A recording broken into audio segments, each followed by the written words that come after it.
You're listening to The Grip, where we take hold of mindset and martial arts.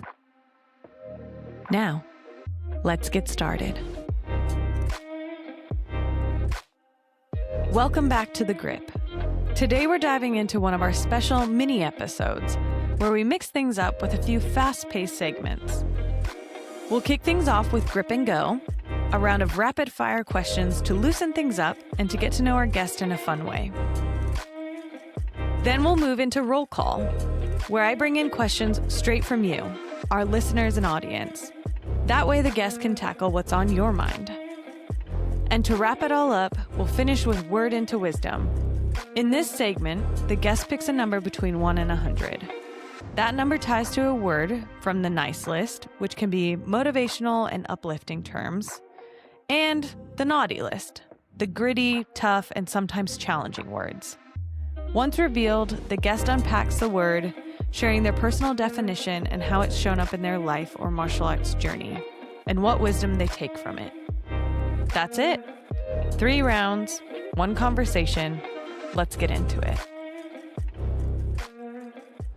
Okay, welcome back to The Grip. Today we have Jayden Saucedo on. If those that are listening or watching haven't, please go back and listen to episode 13, where we dive much deeper into Jayden's journey, get to learn quite a bit about Sonda, and hear a little bit more about his life and just aspirations and everything that he's killing it at. And so go back and listen to episode 13. But for now, we are going to keep on keeping on our mini episode. So what you can expect, Jayden, this first part is just our Grip and Go section. So this is going to be a series of rapid fire questions where our listeners and myself get to know you in a more lighthearted way. Okay? Okay. Sweet. All right. So first question is gi or no gi? No gi. Do you guys even do you do both at your gym? We do both, yeah. But Okay. I think one time somebody from a local BJJ tournament had classified us as violent meatheads. So it's a no-gi dominant gym, but we Sure. do gi twice a week. Okay. Favorite cheat meal after a competition? Oh, pizza. Okay. And a cold Dr. Pepper. Regular Dr. Pepper, not Dr. Pepper Zero. I was gonna say true Texan right there, going for the Dr. Yep. Pepper. Right. And then pizza. You're in Lubbock, so what's your go-to pizza spot? It's hard to mess up pizza, so I guess whatever's closest I'll eat. You'll just even Just not Little Caesars maybe, but Okay. I'm trying to think. What's the local pizza chain? There's 2 spots there that is in Capital Lubbock. Pizza? Yes. I feel like that's always the big one that people rant and rave about. And Giorgio's, I think maybe you're thinking of downtown. There's also one in the Depot district. What's the one that I think? Well, maybe not in the Depot district, but they are. There's One another... guy. Yes. Yeah. Yep. I haven't. Now I'm probably gonna go get some One Guys in the near future because you haven't tried it yet. I haven't had it in a while. Okay. Yep. You're gonna have to. Yeah. There's a lot of good pizza joints there. Yeah, What's your favorite type of pizza? If you're gonna choose a flavor, what are you ordering? Regular pepperoni. The classic pepperoni. Classic. Okay. You really can't go wrong with that. Yeah, exactly. Okay, good. Ideal submission to win a fight would be, so I guess for your BJJ competitions. Let's see. I'm always spamming Kimuras because that's the only thing I know, but I'm still at a point. Like I said, I think I got a blue belt out of just having heart because I'm at a point where I'm trying to get the Kimura, but I'm putting the wrong grip, so I'm just fighting against myself, and I'll try to get the Kimura even if I'm mounted. And I know Corey. You're just tunnel vision on the Kimura. Yeah, and then I know Corey will talk shit. Why the fuck are you trying to do Kimura? Why you're getting mounted? Or he'll be like, look at this motherfucker trying to do a Kimura, and he's in mount right now. It's time to expand your game, Jayden. You can Yeah, continue to for sure. fine tune the Kimura, but start looking for other things. Yeah, for sure. Ideal KO or strike to win a fight would be. Set up with the hands, beautiful hands, technical hands, one more kick to the head, and that's one in the knockout.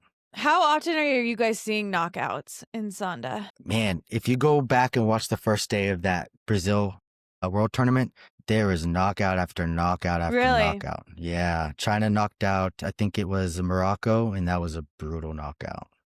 I was And front curious, kick to the face. I was just going to say, I was curious just because you guys are wearing some protective gear. I didn't know if that maybe lessened the chances of some of these knockouts. Granted, it's not very, I mean, it is thinner, you can see, but I was curious at how often you're seeing that. Yeah, quite a bit. You'd be surprised. Some of the older guys, older generations, kind of describe it as it's point fighting with knockouts. So you're worried about the points, but if you can knock them out, knock them out. Mm-hmm. Cool. Okay, training morning, afternoon, or night? Night. Okay. Strength and conditioning in the morning, train skills at night. Okay. Ideal. Do you do your strength and conditioning at the martial arts gym, or do you go to a separate gym and do that? I have most of the equipment at UMA, but I also go to a little commercial gym too to finish it out.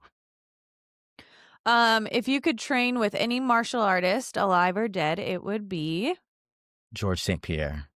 okay, for sure. That's a good one. That's classic. Your personal fuel before training is I really like, as long as I've eaten throughout the day, I really like a piece of bread with honey, a piece of toast with honey on it. ooh, So fast acting carbs and yeah, energy. yeah, I like it. Are you picky with your honey? It has so much calories, so I'm just really the only thing I'm picky with is how much I put on. Yeah, Honey's honey to me, so yeah. I don't really care. Sorry, I'm curious. I'm gonna go back to your response to George St. Pierre. Why him? I listened to on Audible The Way of the Fight so many times. That's his book that he wrote. And then really just, I love how humble he is. He's been my favorite fighter since I was itty bitty. Mm-hmm. It's just his mindset. He's a hard worker and he's a humble guy and he's a nice guy. I like that. I like that about him. Yeah. The phrase you repeat to yourself on hard days is I think I saw this in one of your recent ones, but I guess I would have to agree with.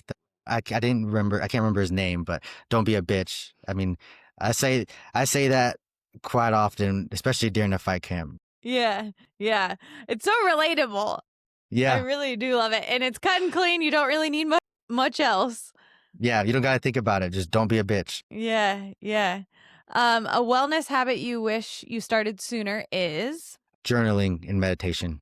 Mm, I journal every day, and I try to meditate for at least 5 minutes. love it. From a journaling standpoint, do you approach journaling in a specific manner, or do you do prompts? Do you kind of just go what's on your mind? I'll do a list of 12 12 things I'm grateful for, a gratitude list. And then I like to just go off of what's on my mind maybe that day I'm having something at work and I'll write about it or something. So I can always go back and look, well, this is what I was doing this day. This is what I was doing that day, Yeah. And then as far as meditation, do you have a go-to app or resource that you use to help you with meditation, or is it self-guided? I pretty much I'll read a reading, self-help reading, or I will just sit in silence for 5 minutes and just soak up that silence. Yeah. Because sometimes that can be scary. That can be scary sometimes sitting alone. So And challenging for individuals, I think. So, right. But Mhm. good daily practice for sure. Yes. You feel the most grateful when? I feel the most grateful when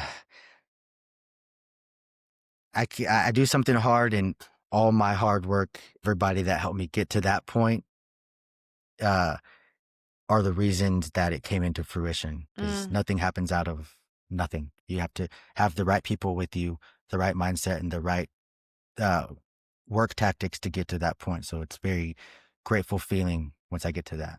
Yeah. Who are those people for you, Jayden? I feel like I've kind of pointed out the ones that I feel like I've heard throughout our discussion, but if you were to kind of list those individuals out, who would those main people be for your circle that kind of holds you accountable and lifts you up? My fiance, of course, she's my rock. She's my other half.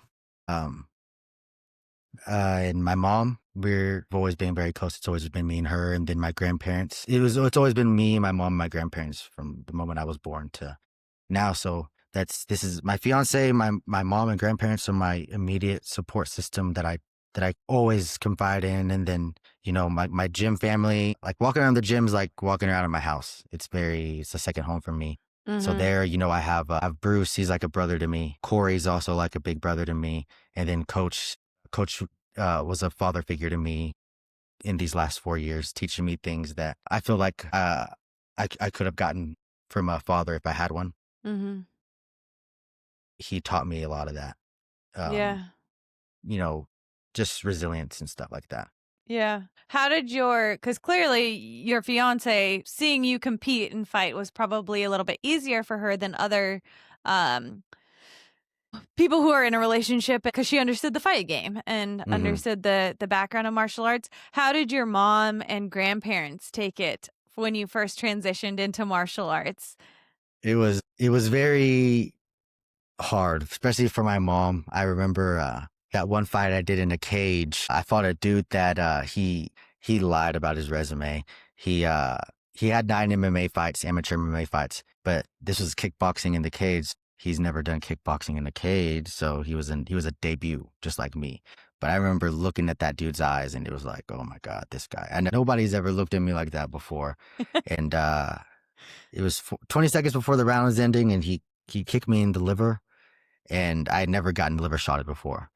And I remember I fell and uncontrollably, I couldn't stop it. I was just, and I remember looking around to my mom because she went there alone. It was just her. Mm. I knew she was scared, and I was just looking around to see her so she knew I wasn't knocked out and that I was fine. And we made eye contact, and I was on the ground, and I looked at her, and I was, oh, and I saw her face, and she was just like, so.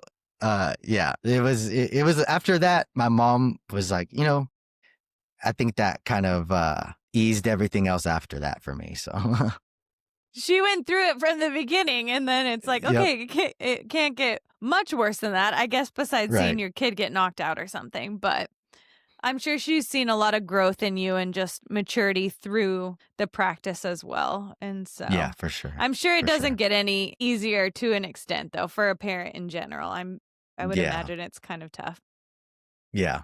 And I've never been liver shotted either, but I've heard, is it like a late onset? Like you get hit and you don't realize how bad it is, but then it gets much, much worse with time? Yeah. Yeah. Dang. Then when that happened, it was like, oh, like that. That's about the Down for time the frame. count.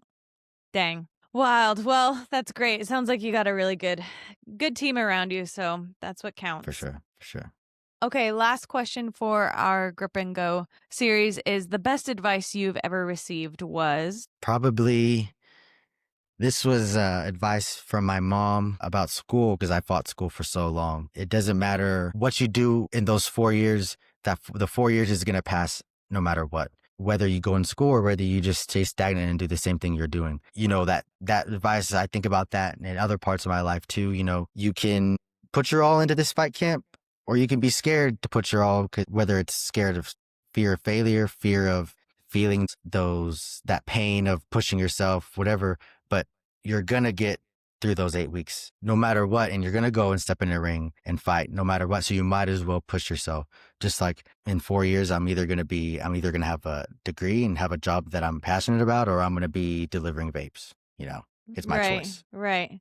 The time keeps ticking, and so it's a Hmm. matter of how you're spending that. I Right. love it. Good advice. Okay, so now we're going to move on to our second part of our mini Okay. episode. So this is our roll call series. So this is just questions gathered from the audience, and I pulled some that I felt like were appropriately targeted to someone like you. So our Hmm. first question is, what's one thing you wish you knew when you first started training martial arts? I wish that I knew and had a better grip on how food works, how muscles work, how strength and conditioning plays such a big part in athletic performance, no matter what sport you're doing, as well as what you put into your body, the types of foods you put into your body to help you recover and help you perform at your best. Sure. Yeah. So essential.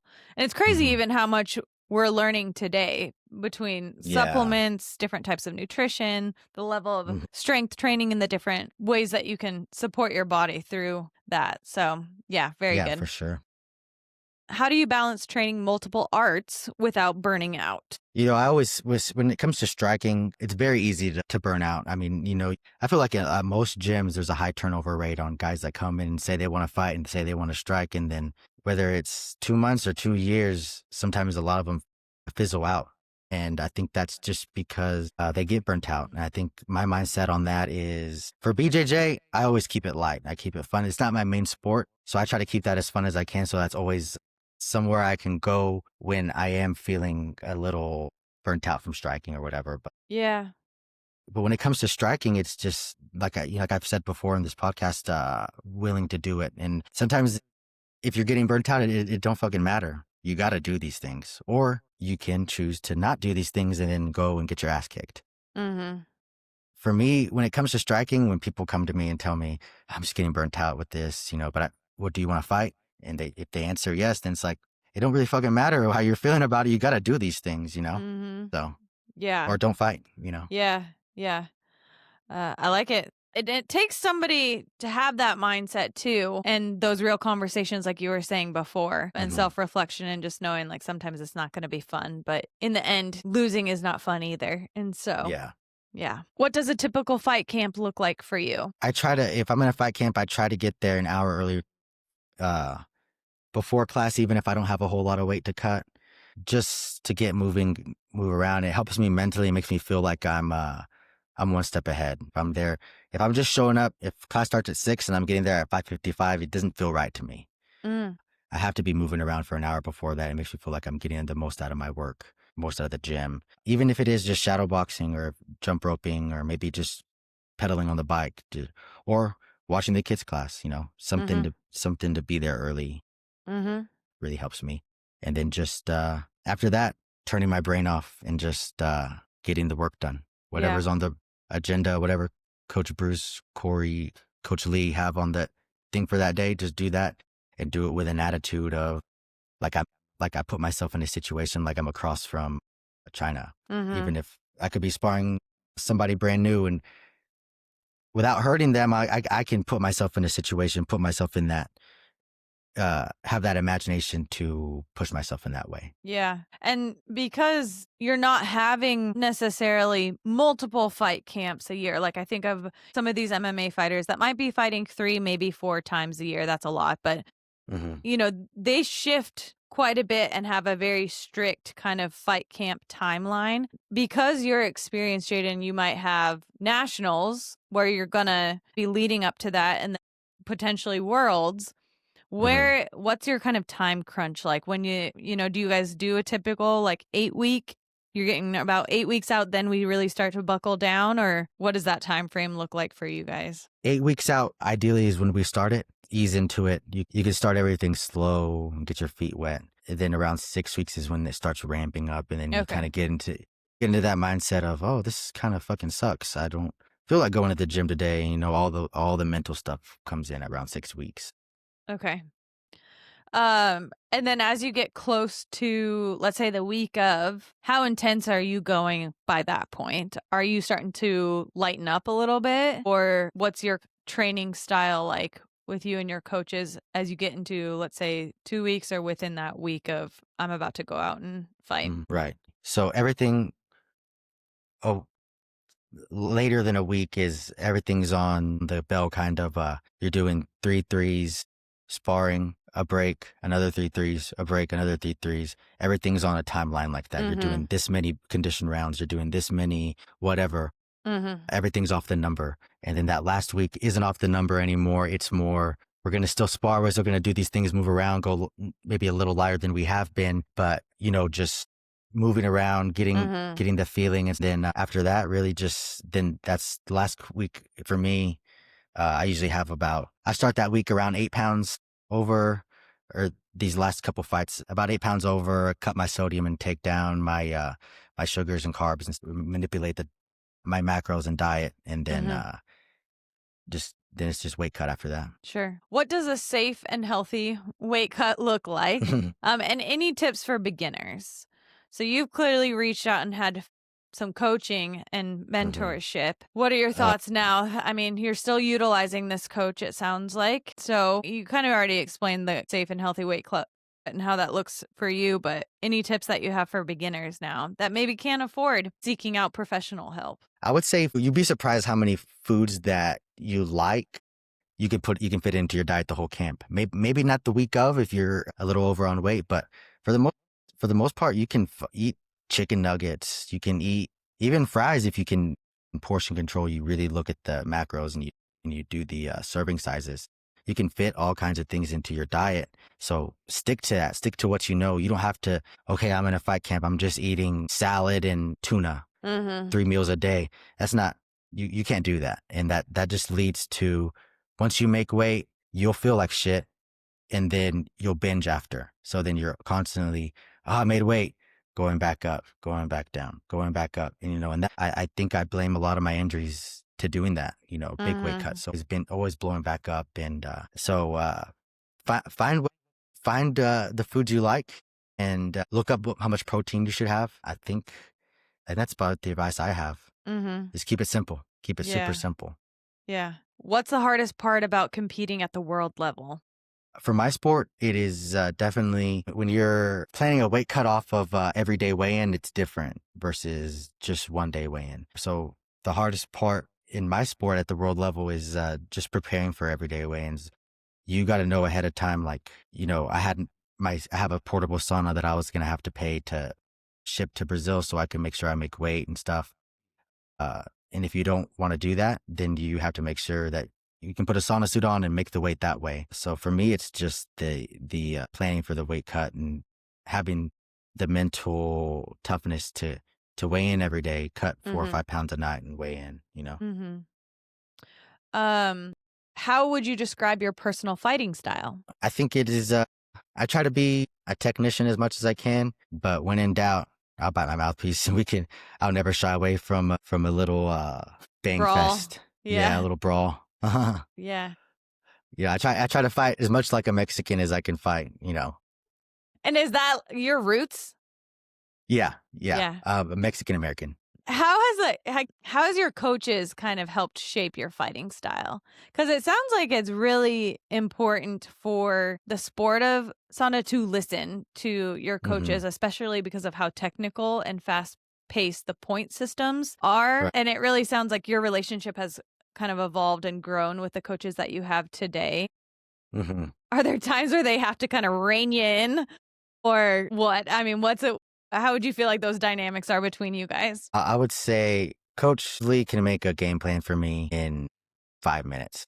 And Coach Lee knows me probably the best. He started out as my head coach and now Bruce came in from fighter, from teammate to now he's my mentor now as well. And Corey, of course. And, Coach knows in the back of his head that when in doubt, I'll never bitch out of a brawl if I have to do that, So yeah, I think he really focuses on trying to get me to be the most technical fighter I can be, because other shit that maybe for other fighters may be a worry aren't a worry for me. I can get down and bang, but his idea is make your side kick the perfect angle, make your front kick the perfect angle.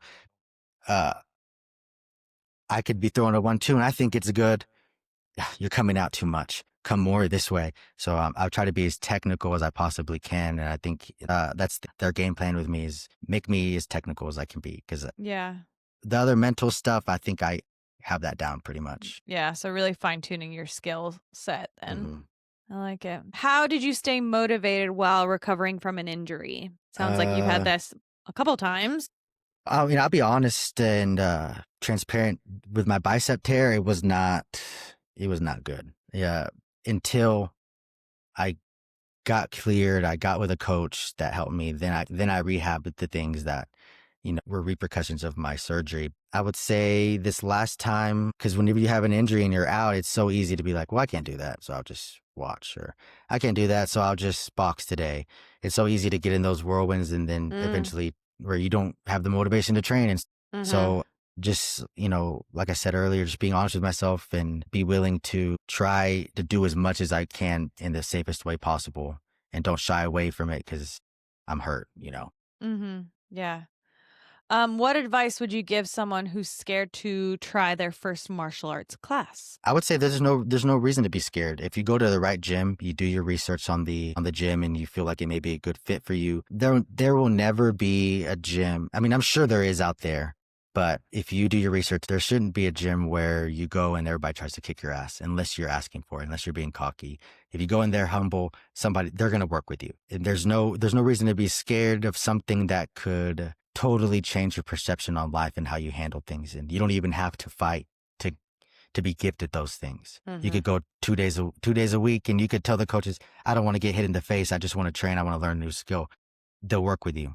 That'll change your life in general. Yeah. Yeah.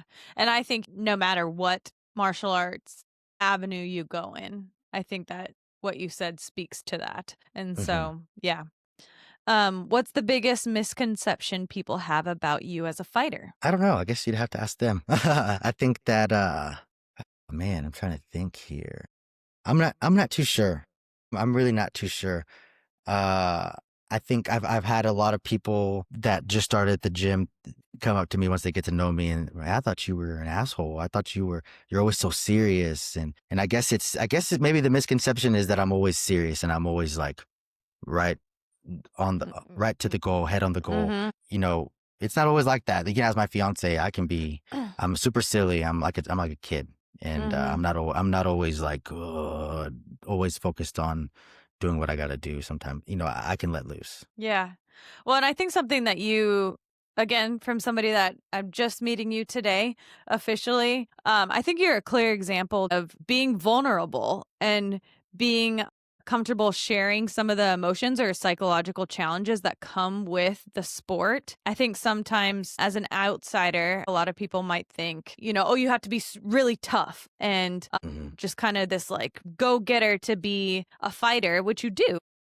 Right. But it's also okay to acknowledge the challenges and the tough part that come with that inside the fight and outside of the gym too. And so I appreciate you being open about that within our earlier episode and during this mini episode. I think that reaches a lot of people and breaks some of those misconceptions about the mental side of martial arts and what it takes to continue to grow in that avenue, because it can be a grind, not just physically, but mentally too. And so I think you've really spoke to that. So I appreciate it.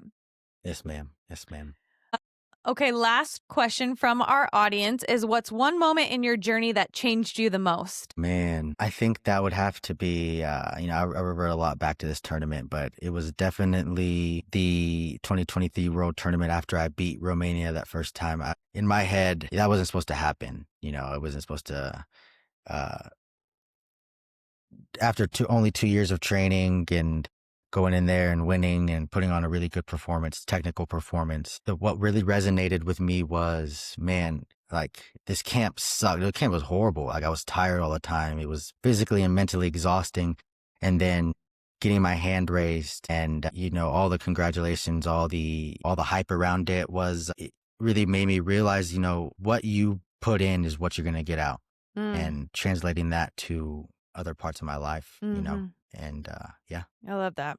Very good. Okay, moving on to our very last section of this mini episode. This is our word into wisdom. Okay, so you can start with our naughty list or our nice list. So the naughty list is more challenging list of words, or our nice list is a little bit more upbeat, motivational terms. And you'll choose a number from 1 to 100. And then after I give you a brief definition, you're going to kind of explain your personal definition or experience, how it's shown up in your life or martial arts journey, and any wisdom that you take from it. Okay. Okay, so which one do you want to start with? I'll do the naughty list. Okay, first. 1 to 100. What do you got? 34. 34. Okay. Your word is betrayal. So experiencing broken trust, especially from someone deeply valued in your life. Okay. I would say betrayal. I guess I'm going to be vulnerable again. Betrayal hits hard with me because, like I said, growing up fatherless, and any feeling of betrayal to me immediately translates to abandonment. when those two happen in my life, a lot of times it's not even true. A lot of times it's just my own head. I'm getting in my own way. So, when I feel these things, I can self-destruct. I can make myself miserable. And I guess I can't say a fix that has helped me with that. It's just been maturing, evolving, and putting in the work. The same amount of work I put into martial arts is the same amount of work I'm going to put into my own growth and my own self-help and my own journey internally. And sometimes dealing with the betrayal in my life, sometimes that is that. Now, I wouldn't even say sometimes.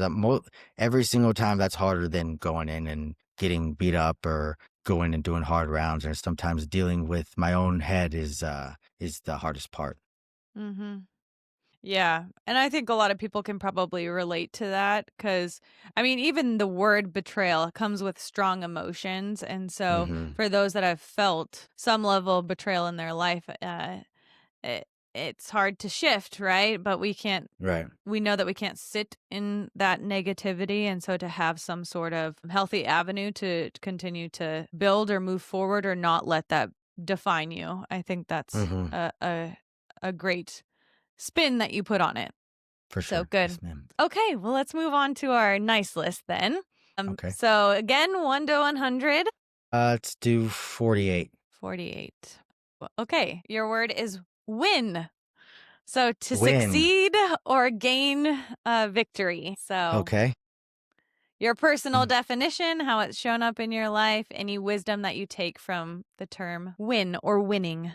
I would say it is the little wins, whether it's from making your bed in the morning, that's the first win you have of the day, to eating a good, healthy dinner. That's another win. So starting your day off with a win, ending your day with a win, and collecting as many wins as you can throughout the day to grow and keep growing. And if you're putting that on martial arts aspect, in my head, and I do say this to myself a lot, in my head, I collect as many wins as I can during a fight camp in the gym because it gets me to that goal.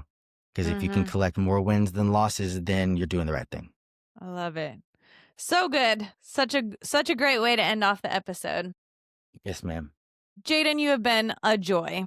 I appreciate you so much. And I think it takes a lot of courage to reach out to some random girl that's trying to start this podcast. And so I appreciate you just being vulnerable and giving me the opportunity because it's really been great. And I learned a ton just within these last couple hours. And so, yeah, I appreciate it. Thank you for having me. It was awesome. Yes. And so for those listening and want to follow along Jayden's journey, he's just getting started. And so follow him on Instagram at saucedo.60 kg or kilograms, or on Facebook at Jayden Saucedo, or you can follow their gym at UMA_Lubbock, or just go check them out. If you're in Lubbock, Texas, go see what the training's like at United Martial Arts in Lubbock.